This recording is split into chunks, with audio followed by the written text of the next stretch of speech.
Hi guys, welcome back to my channel. The case that I'm going to be looking into today is the case of a 15-year-old boy that went missing. Literally took his dogs out for a walk. The cat's in the background and the cat in the foreground.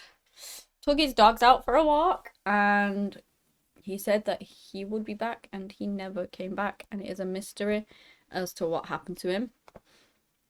So yeah, let's jump right in. Oh, I haven't mentioned who it is, my apologies. It's the case of Reed Jeppson, and it happened in 1949. So yeah, now we can jump in. Honestly, look at the cats. Interjection. Yeah, I said the wrong date before. That was when Reed was born. It actually happened in 64. Pardon me, in 1964.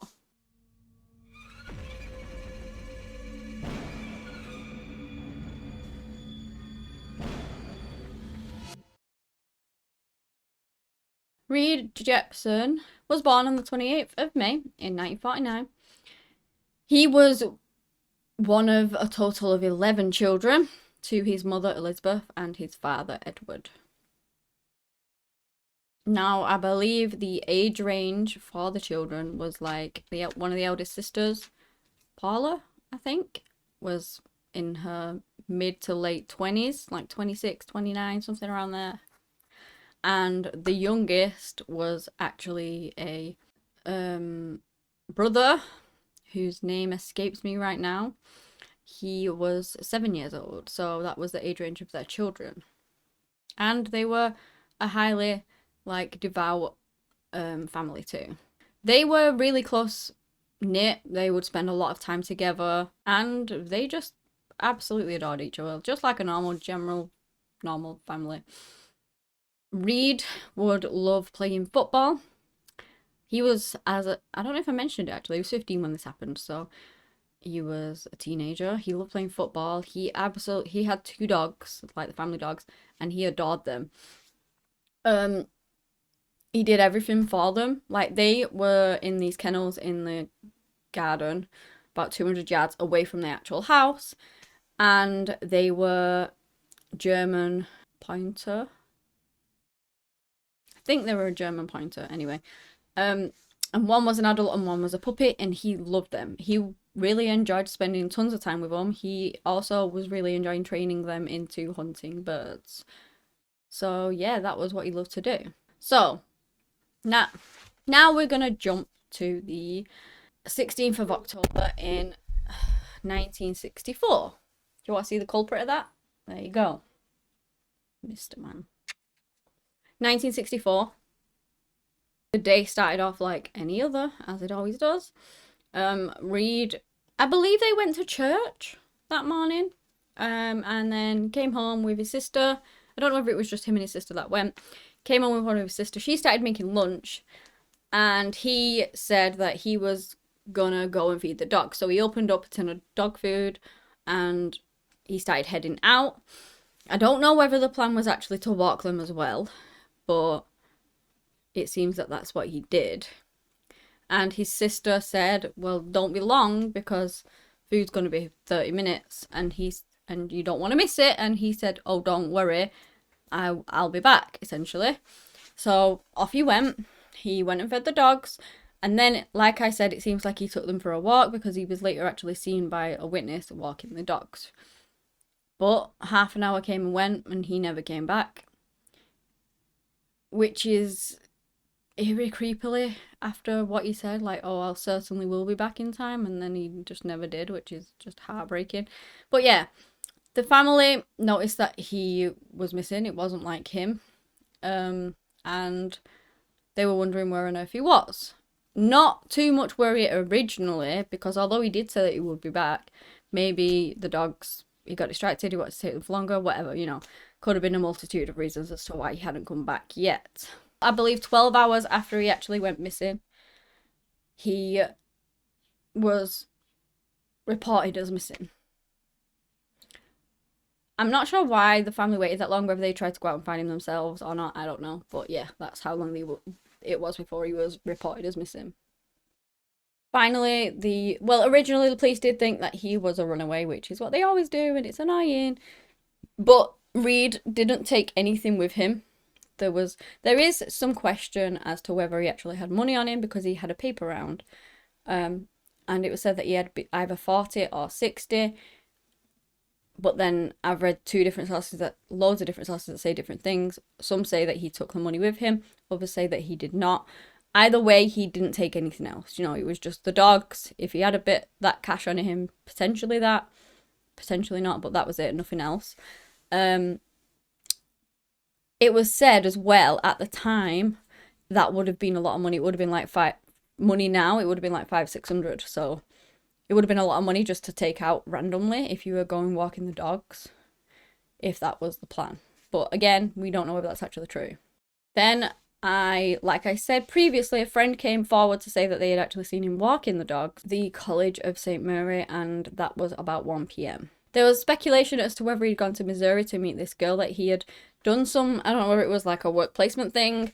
He'd met this girl there and he actually took a liking to her, but that was pretty quickly shot down because they were not dating or anything like that, not madly in love with each other. It was just that he'd mentioned her, I guess, before. But they didn't really think that. They looked into it, but I guess he didn't. That's not what happened.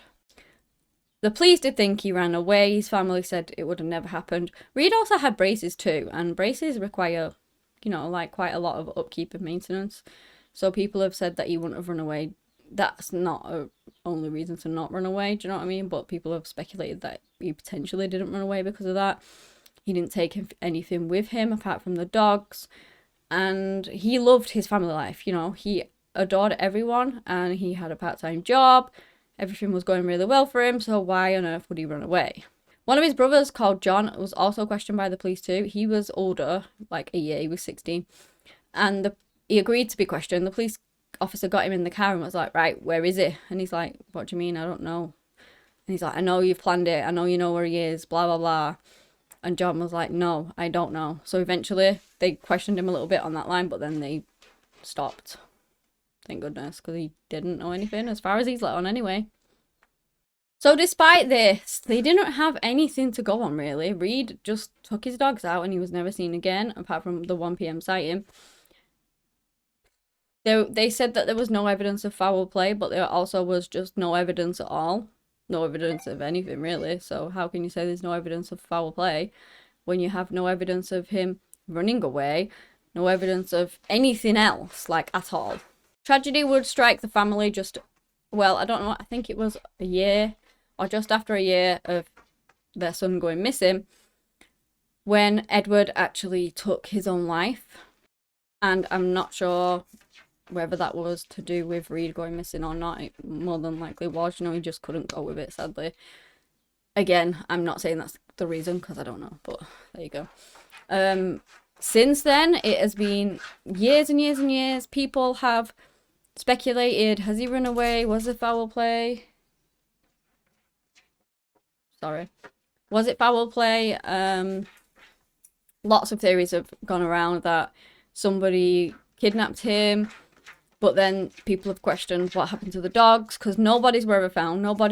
Dogs were ever found. But I did see that the police actually dug up a site at some point. They dug 8 foot down with cadaver dogs. Cadaver dogs were telling them to dig there. So they dug and they dug 8 feet down and then the dogs stopped indicating that there was anything there. So they just stopped digging. There was also a guy who came forward and said that I think this was close to where they lived or where he was seen walking, that he had found these bones, these animal bones. He said they were a dog. One of a big dog, one of a little dog could then potentially be Reed's dogs. So what he did is he took photos of them and then he smashed them up into little pieces to get rid of them, I suppose. I don't really know, but he handed the photos over to the police. Nothing could be done with that because he'd gotten rid of the bones at that point. But they looked around the area to see if they could find human remains and there was none at all.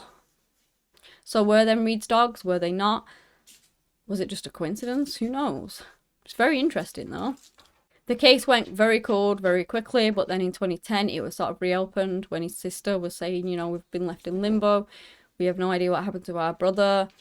Since then, lots of family members have passed away. His mother passed away years later. His father, of course, straight away. He's lost siblings since then, and if he was still alive today, he would be in his 70s. Like, late. But who knows? His sister believes it was foul play.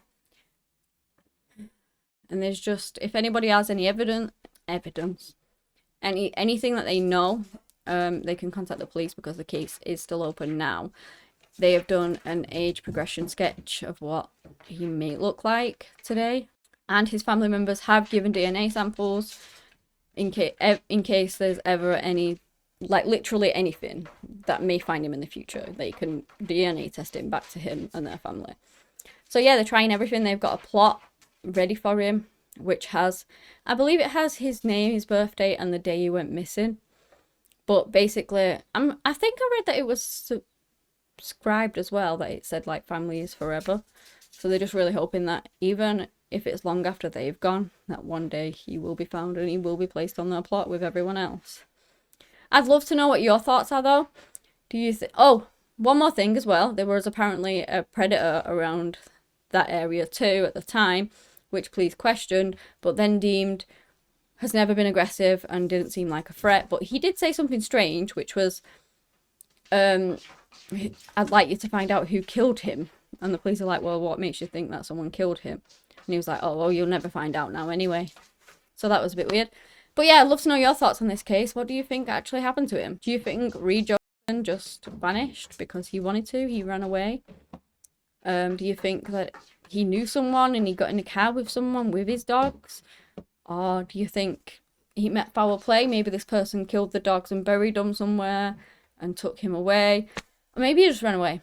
But yeah, I'd love to know what you guys think. That's the end of this case. Thumbs up if you've enjoyed it and subscribe if you want to.